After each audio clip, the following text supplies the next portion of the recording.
Good evening, ladies and gentlemen, one and all, and welcome to another edition of the Lap Down Podcast. I am your host, Greg Farmer, and tonight I have Jamie, Ryan, and Tyler with me. And boy, do we have a lot to cover tonight, fellas. How are we doing? Oh, I'm Doing ready to pretty good. get rock and rolling. This is gonna be fun. Oh, yeah. Yep.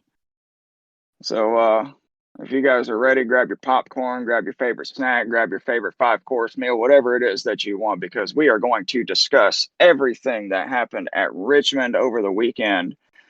First, right off the bat, so it does not get lost in translation, the tire compounds that they had this weekend, they had the option of the Prime tire, which is their standard hard tire, and the option Reds, which is a soft, grippier, faster tire. Based on what I saw, I was actually able to watch the race from start to finish, and they were actually making that soft tire work. Especially Daniel Suarez in the middle of, I believe it was stage 2. He pitted and drove from like 17th or 18th all the way up to the lead and won the stage. That was And the it end of the looked, race, actually. well, he did No, it that in the was middle in of the stage race two. too.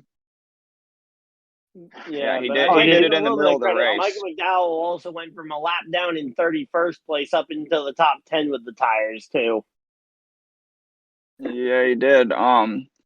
So, starting with Jamie, in your opinion, did you see an improvement with the soft tires? Did it like make the racing better? Yeah, I definitely think it made the racing better. One thing that I will say, uh, I'm glad that we got to see the both sides of the soft tire. It wasn't like races past where everyone just put on the option Reds and it just lasted for an entire stage run. We got to see these things wear out quick, and yes, if you use strategy into it, which I think it is something that NASCAR needed, was to add another layer of strategy for these teams. Getting to see both the good and the bad sides of having the option Reds. One bad side is like I forget who it was. I think it was Chastain or somebody, where they were the only one on yellows or on the primaries, and everybody else was on the option Reds, and they just plummeted in the matter of 2 laps. But then, about halfway to 3/4 into the run, all of a sudden he's right back to where he had started, and he was tracking down the leader because everyone else was on the Reds. So you see the both sides of everything, but overall I liked it. What about you, Ryan? I actually quite like the fact that they had 2 different tires to choose between, and the speed difference between them. I mean, every once in a while you would have a situation where one guy was basically on an island by himself with all the option tires around him, but I think that just showed me, especially at the very end of the race, that the guys who were able to conserve that extra set of option tires for overtime were able to absolutely take off with it.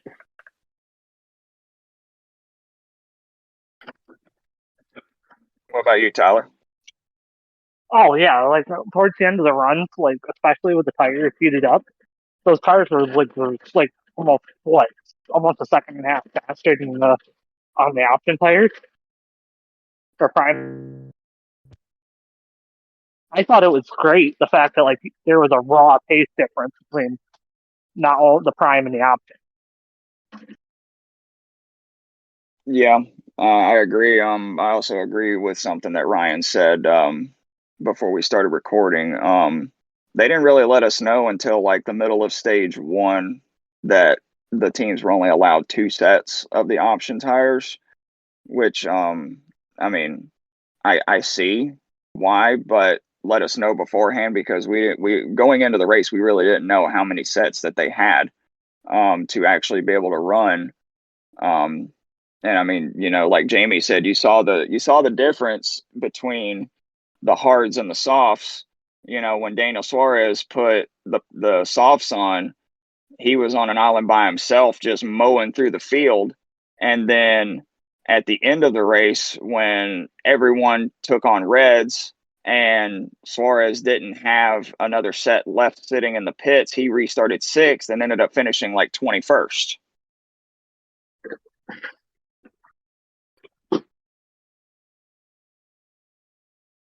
That was wild. And Yeah, I do agree.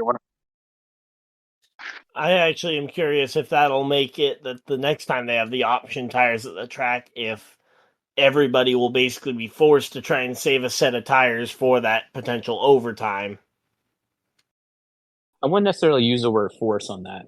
I think the planning for the tires and understanding, like, look, let's say we got 3 tires on the day. We can incorporate our options here, and then we'll keep another pair on the back burner in case we get a late caution or go into overtime, kind of thing.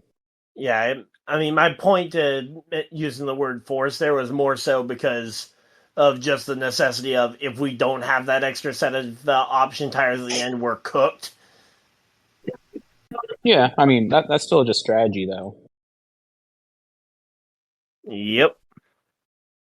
well, you bring up a great point about seeing them, quote unquote, the next time. My next question: could or would we possibly see them back on the track again during the playoffs?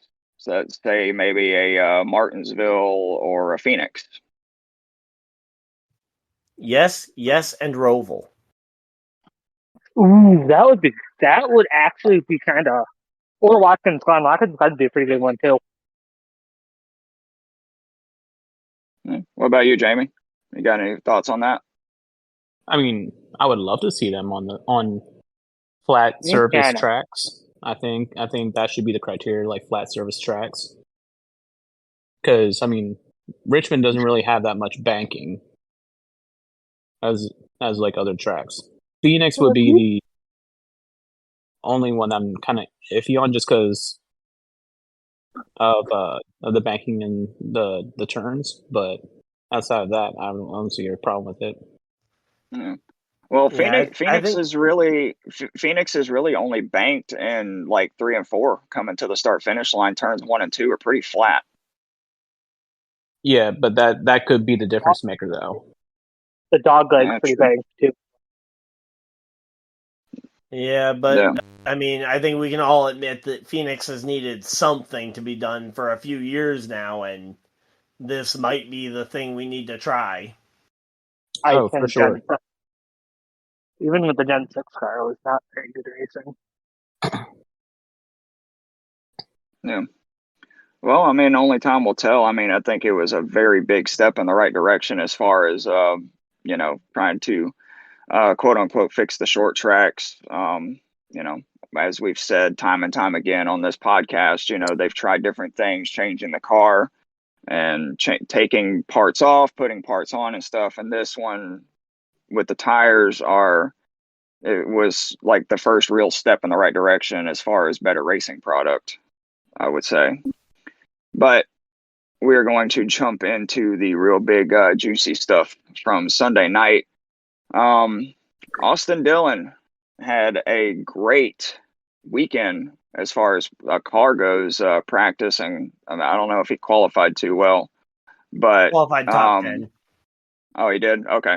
Um, he straight late in the race, he straight up passed Denny Hamlin for the lead and looked like he was going to set sail to win his first quote unquote legitimate race in the NASCAR Cup Series until a late race caution came out between Ricky Stenhouse Jr. and Ryan Preece that forced a green white checkered situation. Everyone pitted, took on the Reds, and on the ensuing restart, Joey Logano beat Dillon coming through turns 1 and 2, and then they take the white flag and coming through turns 3.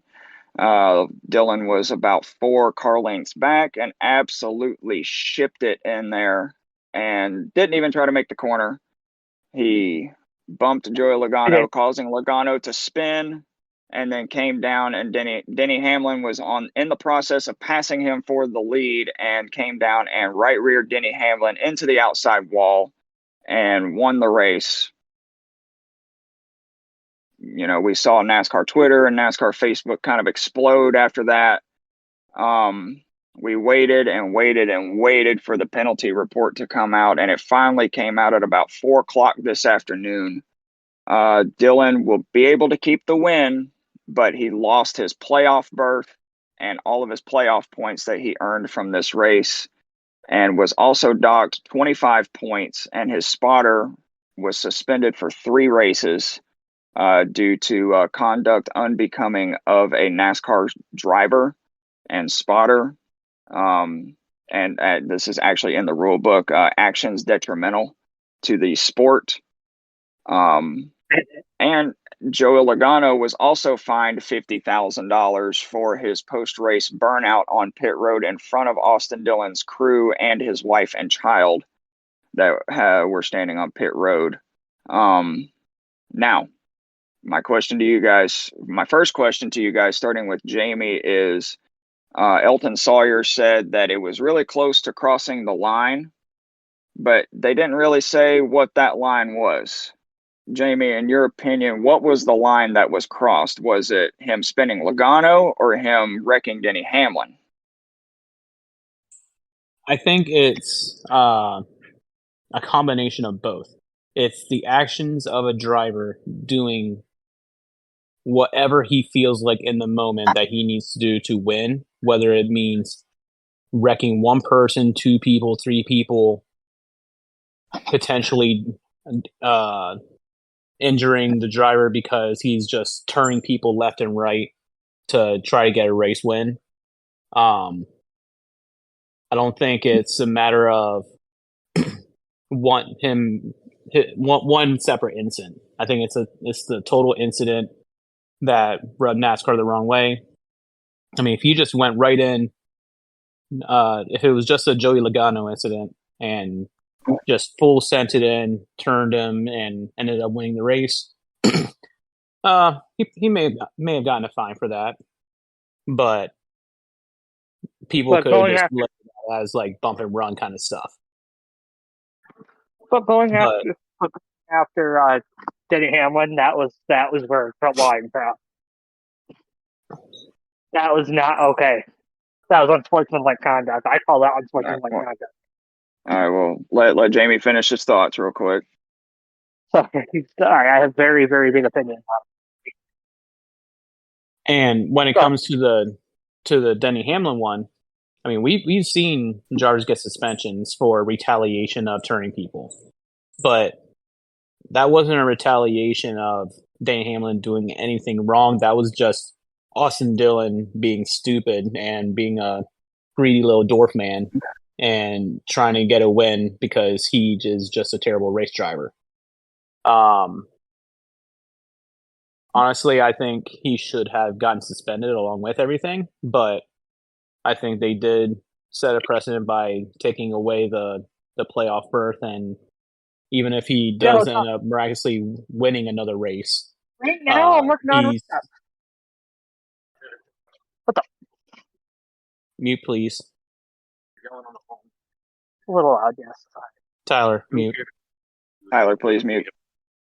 You're on the phone, just customers around. They're going to be complaining, associates complaining. Tyler, please mute. Thank you. Sorry, Jamie. I lost my train of thought. What you were talking about talking about the suspension and the right rearing and stuff. Oh yeah, I think he should have gotten more than just losing his playoff berth. He should have gotten a suspension because we've seen other drivers get suspended for turning people on the right rear, and because that is a dangerous area to turn somebody because they can go head on into a wall, and heaven forbid we have any more on-track incidents that lead to fatalities or significant damage to a driver that shortens careers. But it's the event as a whole, not necessarily just one or two separate events. That's where I believe your question resides as to where the line is. It's the overall actions of a driver trying to dictate the outcome of the race and willing to do whatever means necessary. Yeah. Now, I do agree with the what you said about the suspension. However, Elton Sawyer went on record to say actually today on SiriusXM after the penalties came out that the reason why they did not suspend Austin Dillon was because even though he right-reared Denny Hamlin, it was not in an act of retaliation. It was in an act of trying to win the race, which doesn't really, uh, fix that problem. But the precedent, like you said, had been set for suspensions on right rearing for acts of retaliation. This, in their eyes, was not Austin Dillon retaliating against Denny Hamlin. It was just him, like you said, being a dumbass, pardon my French, doing everything that he could to win the race. But we'll move on to go ahead. Go ahead. Here's where I feel like he should have gotten the suspension. It's not necessarily that, like, I know that NASCAR has it in the guidelines, like, it has to be an act of retaliation for suspension. But when we're talking about the significance of getting turned in the right rear and all the possibilities that could come with that decision, if it is an intentional turning in the right rear, that should be an automatic suspension. So hopefully NASCAR does the right thing and they make an addendum to that rule. And they just, instead of it just being a retaliation move, any intentional turning of an opponent from the right rear will result in suspension. That's just me. Yep.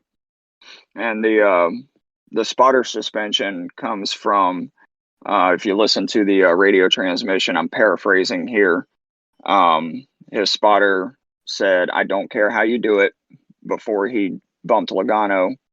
And then when he bumped Logano, he said, "Down, down, down, down, wreck him, wreck him." And he was referring to Denny Hamlin. So that's where the spotter suspension comes in, which I totally 100% agree with. A spotter should not be telling a driver to intentionally wreck another driver. But we will move to Mr. Ryan and get his thoughts on all of this. All right. So, yeah, about like an hour before the actual penalty report, basically while we were all just here sitting, waiting, refreshing phones and stuff for the penalty report, I actually said what I thought the penalty report should be. And I said I felt like the spotter needed a 3 to 6 week suspension for the for that radio communication because of, I don't care that, oh, well, they're technically not driving the cars. Still saying that, I mean, you're the person telling them what to do for the most part. That's where I see it for the spotter. For the driver, I mean, I think I didn't really care about what else you do. You had to, the only thing that was going to make it actually make them feel anything was going to be taking away that playoff spot. Hey, can I say something real quick?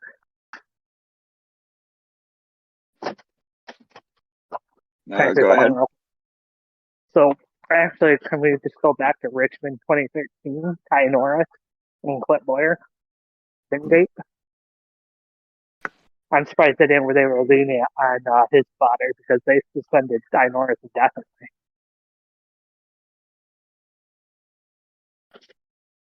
Yeah, I remember that. Just pointing that out. Yeah, well, one could argue that it was more of an act in retaliation. That was more in an act to try and work around the playoff system for another driver, not trying to benefit your own driver. Right. I know it's only a small technical difference, but still something. No, I would still consider it in the same class because he did try to say wreck.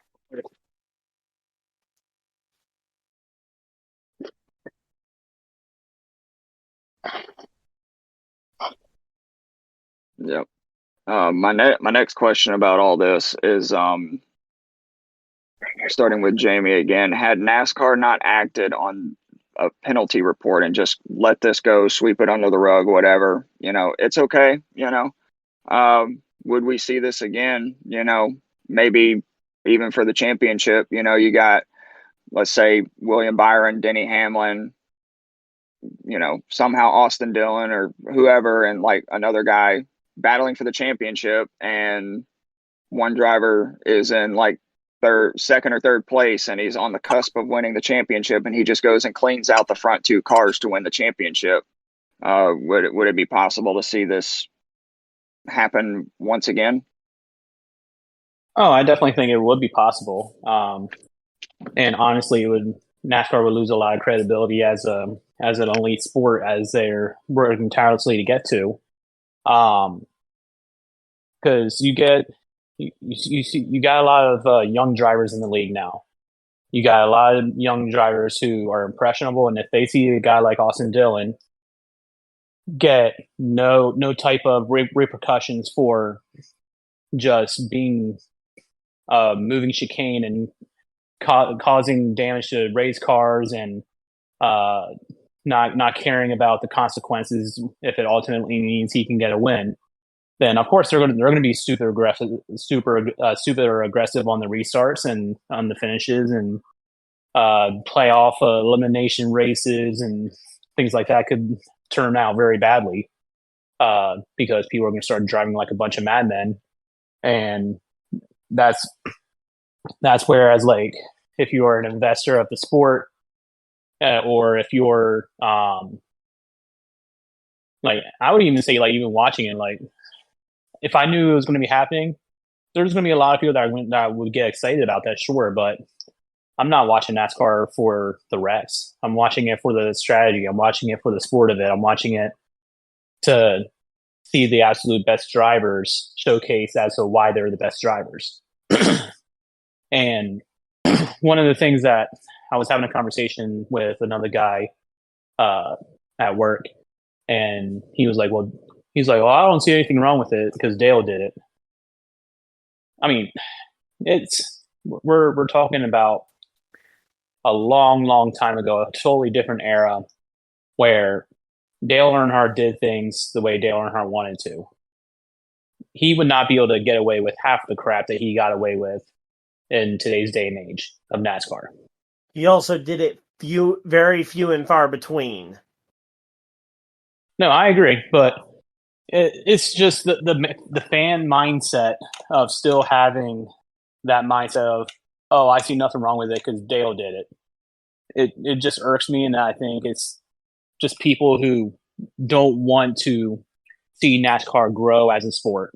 That's just my opinion. Yeah, and another thing that I'll throw out there too that was mentioned when I listened to Door Bumper Clear today is you got fans who have probably been fans for a very long time. They've probably seen Dale Earnhardt or whoever to do what he did and up to the modern era and stuff like that. But if NASCAR didn't act on this, that sends a message to the up and coming younger drivers, like in let's say the ARCA series, or maybe they're racing on their local NASCAR grassroots track, or even kids racing Legends cars and Bandoleros, thinking that when they get to this level in the sport, that's okay. But in reality, it's not okay.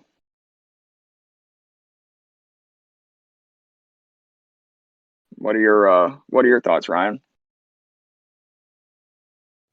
Yeah, I mean, I think ultimately, if NASCAR let this go, the question is, what would be next? Someone doing it for the championship, like you mentioned, possibly someone trying to do this at somewhere more dangerous, like trying to do this at Daytona or Talladega. I worry as to where it would have gone next, and you really can't just let it slide. Yeah. What about you, Tyler? You think this would have happened again in the very near future?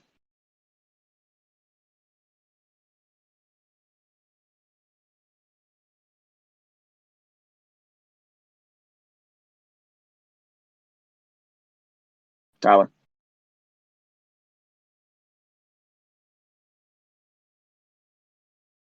Okay. And Tyler popped out.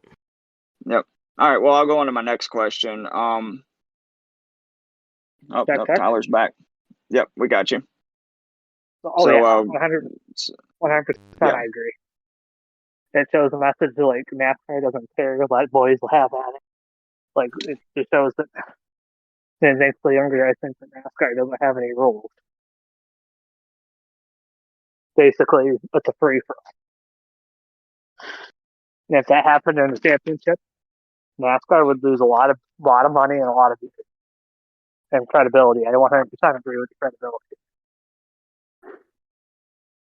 yeah, I agree.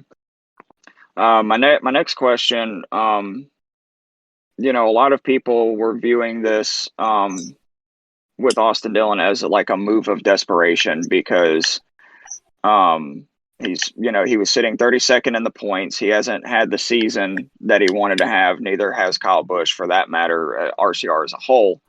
But this was like his best shot to win a race. Is the format, like the playoff format, to blame for this? Because it's the whole win and you're in. Before the penalty, he went from 32nd to 16th in the playoff standings, or 13th or something like that. And, it's the format to blame for all of this. Jamie? I don't know if the format would be to blame for this, because when you look at how long it's been since Austin Dillon has gotten a win, let alone a win that he actually had a good car in, I could see him acting the same way, trying to get a win, as opposed to him knowing that it would get him a playoff spot. Now, should NASCAR change that?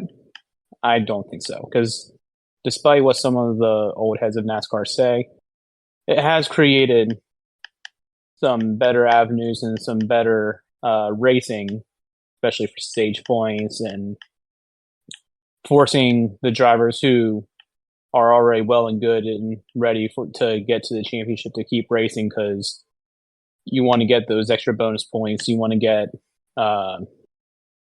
you want to perform well, because you don't want the random chance that if you are right on that bubble line, to have a guy like an Austin Dillon all of a sudden have a great day, and all of a sudden you're not in playoff contention.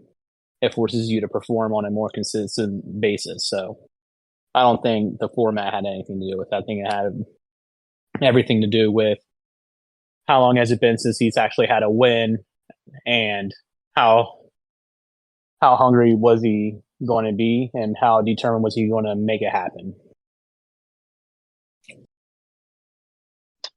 Yeah. So I have to disagree with you on one thing. I do believe that they should change the format of the win and you're in. I've said it before on this podcast. I absolutely cannot stand the win and you're in, because you have so many wild card tracks, Daytona, Talladega, some of the road courses where the road course ringers would be good, but they're not necessarily good on the ovals. And they, if they get a win, they take up a playoff spot, and then they don't do anything for the rest of the playoffs and get eliminated in the first round, when someone else could have been in the playoffs that ran somewhat decent, but maybe had a bad race or two. I think that the playoff field should be set based on consistency. Like, you can keep the stages, you can keep the stage points, you can keep the playoff points, all that good stuff. Just base it on consistency throughout the regular season. Because, you saw back in 2014, Ryan Newman almost won the championship without winning a single race. He literally made it all the way through the regular season and the playoffs just on consistency. So I know it can be done.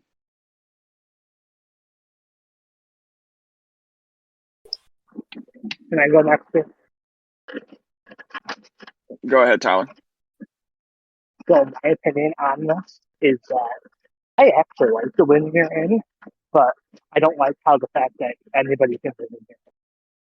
I like the fact that, like, I would say anybody within the top 25 in points can make it and win. Anybody back behind that has no shot at the playoffs.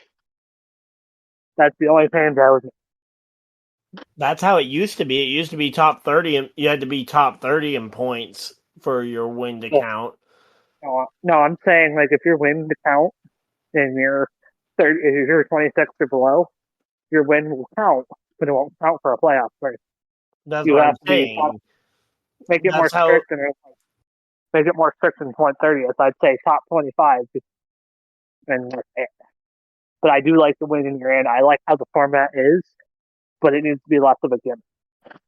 Make the races more, but make the races feel more important in the regular season, and it'll make for less desperation.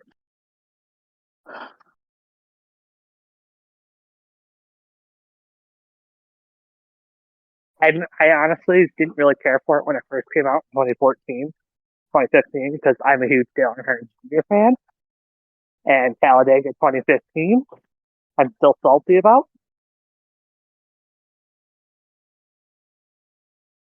But that's the only year I'm. Otherwise, it's not a terrible format. It could be improved, yes, but it's not the worst format.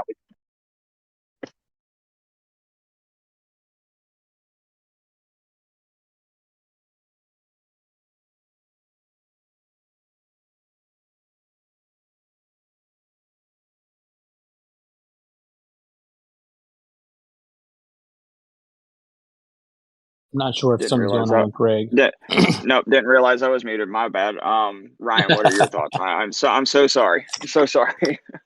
Yeah, no worries. So, yeah, it used to be that way that in order for your win to count towards getting you into the playoffs, like I think I remember Chris Buescher's win in 2016. After he got that, he had to fight to try and stay inside that top 30 so that his win would actually count towards the playoffs. So, if that kind of system came back, or even potentially with a top 25 requirement, I think that would be a good way to try and keep it. Because then, if Austin Dillon's win did stand, he would still have to fight the remaining 3-4 races to stay inside the top 25 or 30. Yeah. And here would be my personal recommendation of a solution: potentially make it that that it requires 2 wins to lock in rather than just one. That way you can't get lucky just once and make it. You would either need to get lucky twice, like Stenhouse in 2017 at Daytona and Talladega in back-to-back super speedway races, or just be a good driver over the course of the season. I think you'd see a lot less kind of lucky flukes in.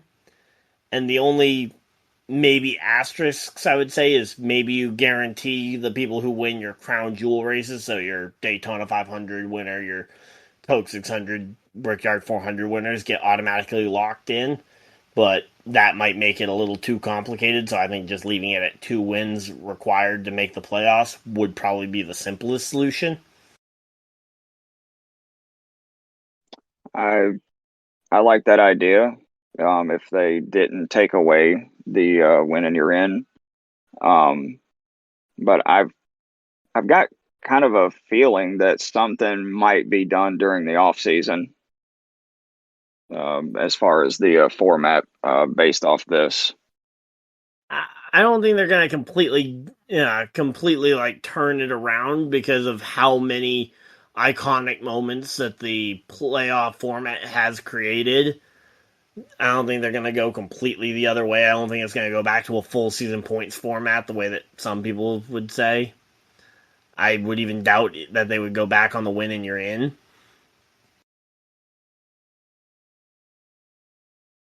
I mean, who knows? Seems like NASCAR makes up rules and all that on a day-to-day basis. So, um, I did, I did forget. Speaking of changing things, um, before we move into our next segment, I did forget that a little bit of news came out this week regarding next year's schedule, as far as the playoffs go, and the big one being that Talladega is going to be the second to last race in the third round of the playoffs right before the championship.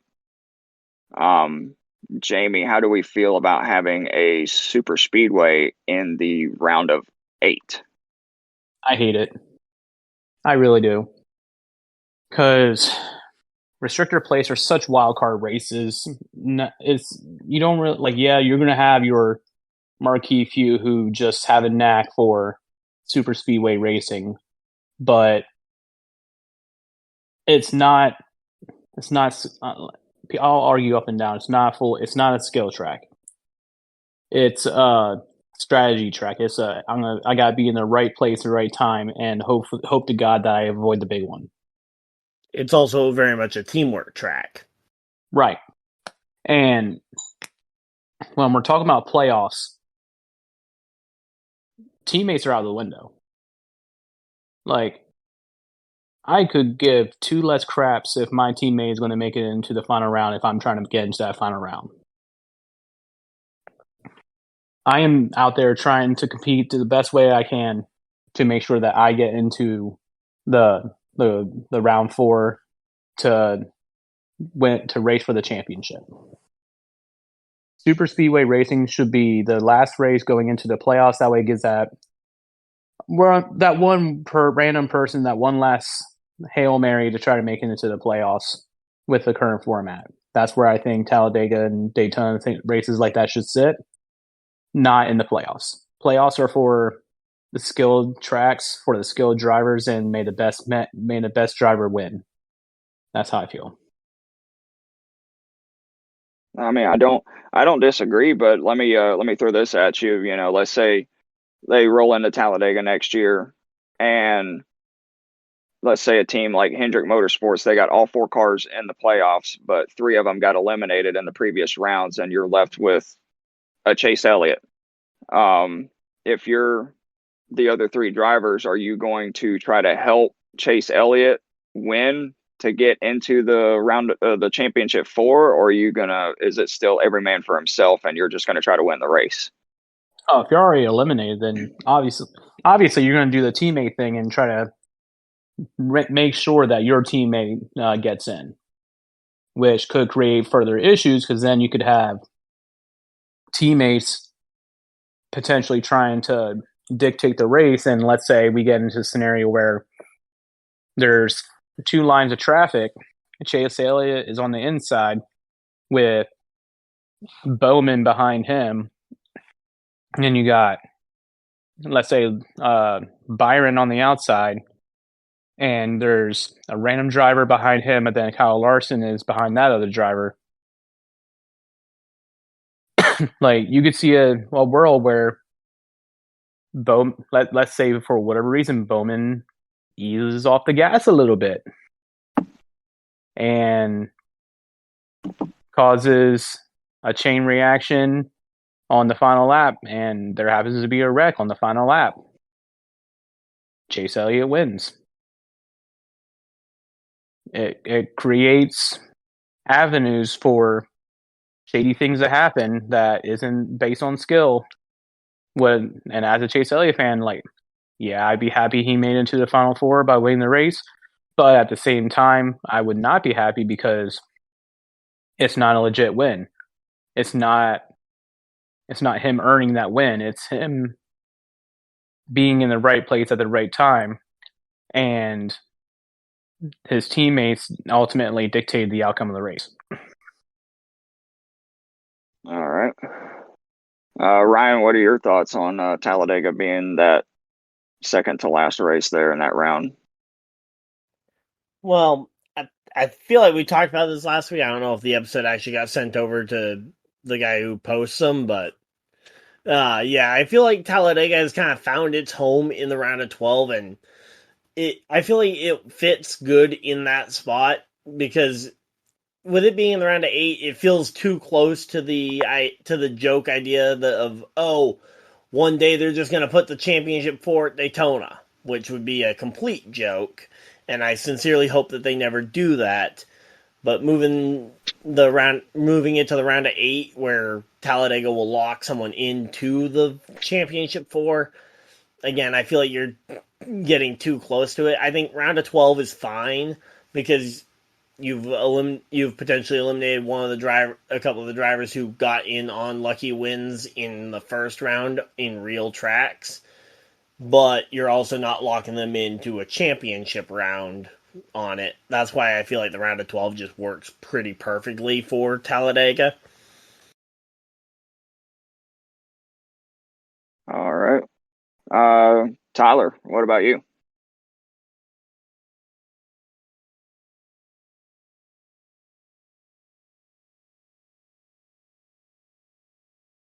Tyler, you are muted still.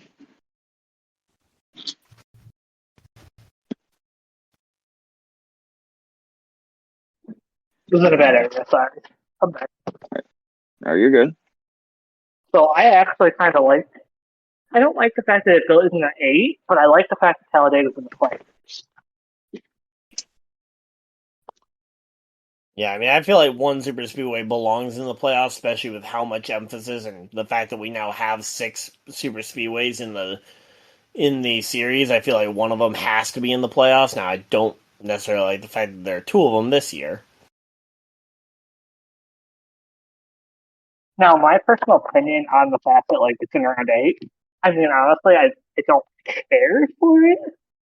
But honestly, it could be a good or a bad thing. You never know until the race happens.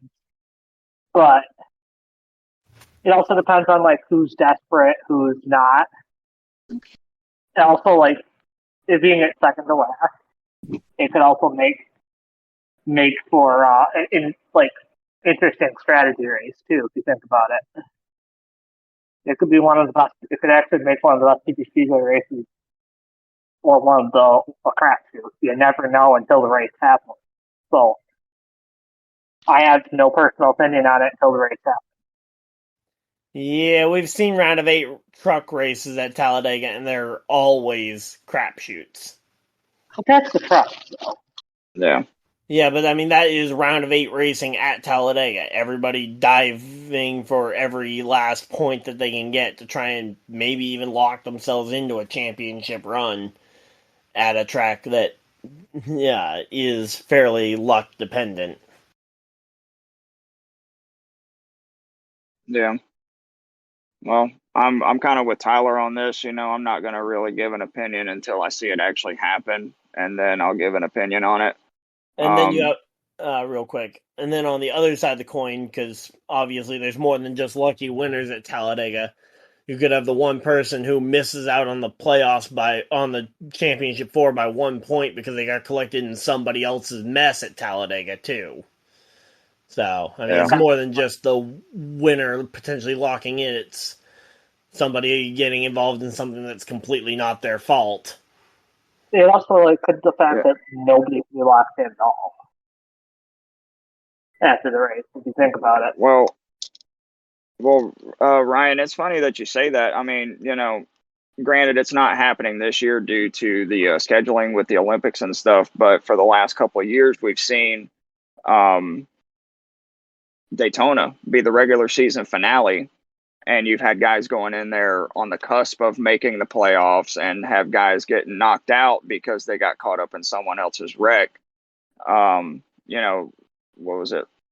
Last year or the year before when Austin Dillon won the summer race at Daytona after, 2 rain years ago. caused the whole field. Yeah, when rain caused the whole field to wreck, Austin Dillon won the race and Martin Truex Jr. got knocked out.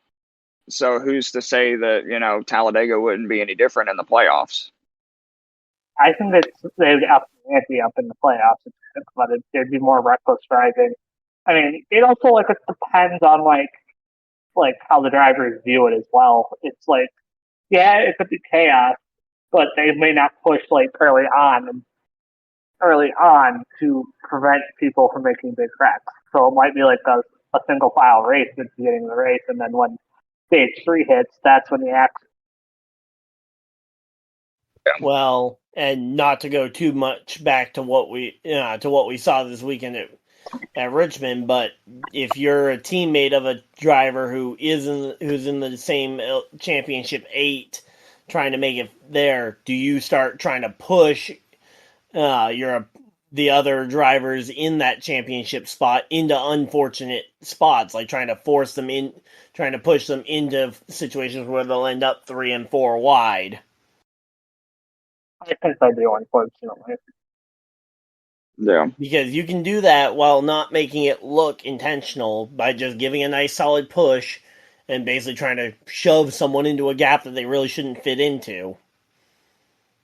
Yeah, it's definitely going to be a one of those dog eat dog races come next year. But we're going to move into our green flags and black flags now. Again, for our new listeners out there, green flags is something or a few things that we liked during the race weekend, and black flags is things that we did not like. And we are going to kick it off with Jamie. So, green flags, I'll say the overall racing minus the last lap stuff. That last lap wasn't racing. I agree, but I'm just leaving a little citation there. But the overall racing with the option tires was fantastic. It definitely added something that was needed for Richmond. Just seeing the differences that those tires make. So kudos to that. Only caveat is I wish we would have known beforehand that they only had 2 option reds. And we found that out at the halfway point of the race and not at the very beginning. So as just somebody who likes to have all the information up front, just because I'm weird like that, I would have loved to have known that, but it didn't really dictate the overall outcome of the race to me. I think it was a great race.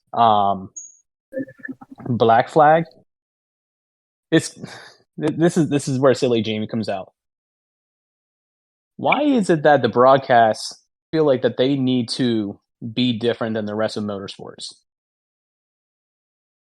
Why are you going to call the primary tires primes? Like, this isn't Logan Paul advertising for tires. But it could be. Well, then slap the prime logo in the center of each wheel well, if it is. But it's primary tires and it's soft tires. It's not the option reds. It's the primaries or the softs. Let's just use the same terminology that everybody else uses, and just because we're NASCAR, let's not be different and call them different. My primary and option, I just didn't like how they were trying to call them primes, not primaries. Mm-hmm. Yeah. My point exactly. IndyCar calls them primes and options. I think that's what Jamie was getting at. What about you, Ryan? All right, so I guess for my green flag, I'll give it to Richmond and to an extent, but I know a lot of it is due to the tires. But I think this race here proved and gives a reason to potentially either keep Richmond at least with 1 date or maybe even keep them with 2. I think that kind of racing is what we saw for the first 400 laps was exactly what we want to see going forward at pretty much all the short tracks. And the red flag, I'll give it to Austin Dillon for what he thought he was seeing going through the wreckage at the last lap, where he was just turning left and right. Yeah. What about you, Tyler? Oh, my green flag is definitely just the racing in general this weekend. It was actually fantastic racing this weekend, and the pace difference was great. That there's better strategies. It was honestly one of the more eventful Richmond races in the last 20 years. All right. My black flag. Joey Logano for being Joey Logano and Austin Dillon. Austin Dillon for being a dipshit and wrecking Denny Hamlin and Joey Logano. and then Joey Logano for being an asshole and burning out his tires in front of a family. Also, real quick, I don't know if you had this on the rundown, Greg, but did you mention it? Did you have it on there to mention the appeals? I did not. Yes, going back to the penalty thing real quick, RCR did put out a statement after the penalties that were announced that they were disappointed and did not agree with the penalty and that they will be appealing probably, if I had to guess, sometime this week or early next week. Yeah, I assume the appeal will be filed over the next couple of hours, and then the actual appeal won't be heard until Monday or Tuesday of next week. Yeah. So my green flag goes to NASCAR for bringing the soft tire to Richmond to try just to experiment to see what kind of racing it would give us, and it was very good. Like I said earlier, it was a very big step in the right direction. I loved it from start from lap 1 to lap 399. I love the race, and it was really cool and fun to see the strategies that were thrown out there.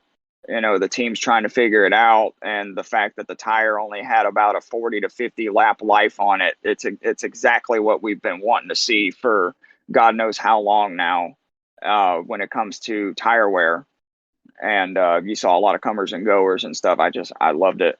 My black flag, without stating the obvious here, goes to the idiot fans that I have seen online, bringing up examples of, Denny Hamlin did this or Joey Logano did that, blah, blah, blah, blah, blah. Yeah, they may have done stuff like that, but there was never anything that egregious. Like you wrecked the top two guys to win the race. That is the first time I can say I've ever seen that either in person or on TV, where a guy cleans out first and second place to win the race. So, yeah, I my black mean, flag one goes could to argue that the McDowell fans. did that when he shoved Brad Keselowski into Joey Logano in the 2021 Daytona 500. Yeah, I mean, you could bring that up, but at the same time, that's what we've talked about as far as super speedways, pushing and you know Joey made a move, or no, Brad went to go make a move. Joey blocked, and McDowell was there pushing Brad, and it was just a push gone wrong. It wasn't anything egregious. Like, it's not like he meant to just shove Keselowski in there and cause a massive wreck on the last lap. This instance, Austin Dillon knew exactly what he was doing. He knew he wasn't going to beat Logano unless he sailed it in there, and then he listened to a spotter, wreck Hamlin, and ended up getting himself a win, but shot himself in the foot in the process as well. But we are going to now go into our preview of Michigan this weekend and our race picks. Michigan 2-mile track up in Brooklyn Hills, Michigan. Seen some pretty decent races there. I think this car does fairly well on big tracks like that. After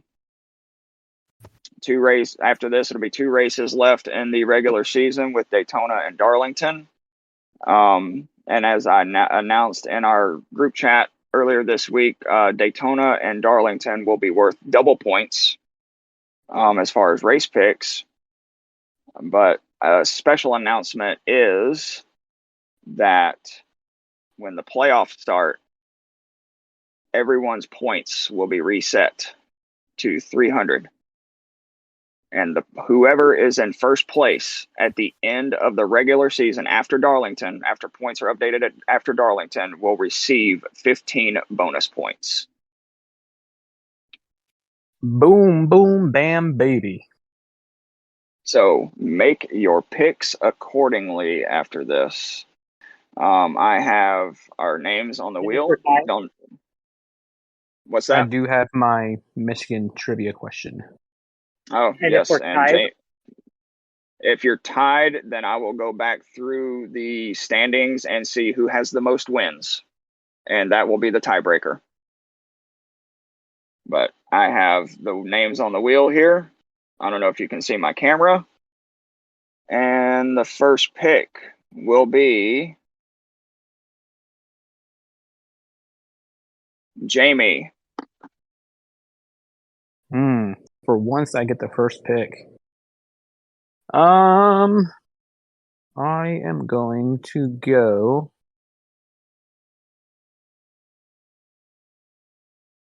with Ryan Blaney. All right. Good pick. Ryan Blaney. All right. Next pick will be me. Let's see. Who is good at Michigan? I don't even know who won there last year. Busher. Oh, yeah, that's right. He did win there last year. You know what? I am going to take Busher's teammate, Brad Keselowski. So his home race, he's due for a win there. You think a Michigan driver will actually win at Michigan for the first time ever? I'm hoping so. All right, next pick will be Ryan. All right. Well, you did kind of leave Busher open for me, so I will go ahead and I'll take the 17. All righty. Ryan picks Chris Busher. And last but not least, make sure the wheel lands on him. It will be Tyler.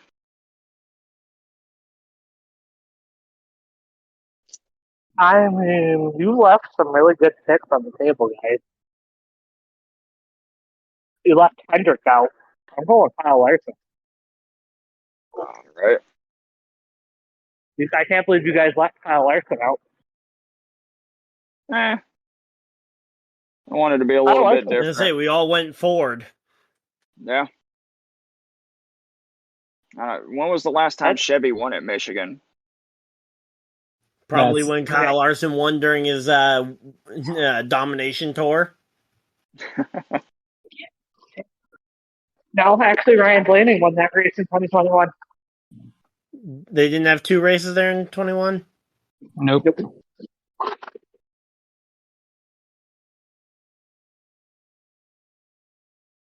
Let me see here. So, I mean, that was part of my trivia question. So the last time Chevy won at Michigan was Kyle Larson in 2017. Yep, and he wasn't even in the 5 car. Yep, that was the 42. Nope, he was in the 42 Target machine before Target got kicked out. Yep. But before we close the show out, it is time for Jamie's trivia. Jamie, what do you have for us tonight? Well, that was going to be one of my trivia questions.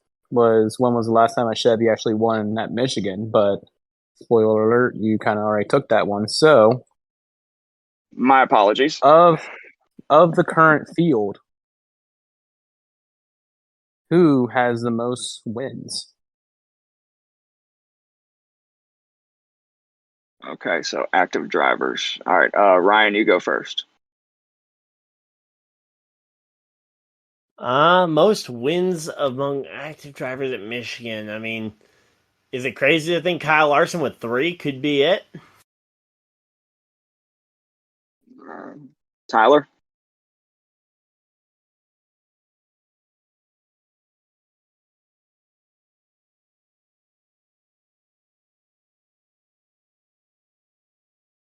I guess he's having some technical difficulties again. I'm gonna have to go with Ryan and go with Ryan's side on this. I'm gonna say Kyle Larson. And the survey says for both you and Ryan, you guys got it correct. It is Kyle Larson with 3. All right.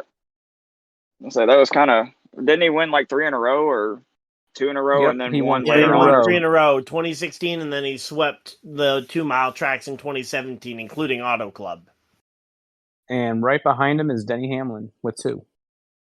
Oh wow! I see. Harvick also That was tied it 2 when he swept them in 2020. Harvick does not count because if Harvick count, he would be the winner. Oh yeah, I forgot he's not active anymore. yeah. Because Denny Hamlin was going to be my next guest. Kevin Harvick has 6 wins at Michigan. Holy crap! Yes. That's a lot. In the past 10 years, Kevin Harvick has 5 wins. Oh wow! Nice. All right. Well, I guess that just about does it for us tonight. I forgot to mention it at the top of the show. A big thank you to our band, the Alkali Project, for the intro and outro music for this podcast. Please be sure to check out their album, The Blood World. We need to check in on Will to see if he's working on any new music and all that stuff. And a big thank you to our sponsors, Fanatics, Duke Cannon, Century PC, Sleeves, Bulletproof Coffee, W Energy, and Fubo TV. Thank you for sponsoring this podcast. Please be sure to click on the affiliate links in our podcast description, wherever you get your podcast. But with that, this has been The Lap Down. I'm Greg, and for Jamie, Ryan, and Tyler, we will see you guys after Michigan. You guys be safe out there. We'll see you Great next job, time. NASCAR, for doing the right thing. Yes. Got And it right. please, appeals panel, don't change it. Don't change it. Keep your big boy pants on.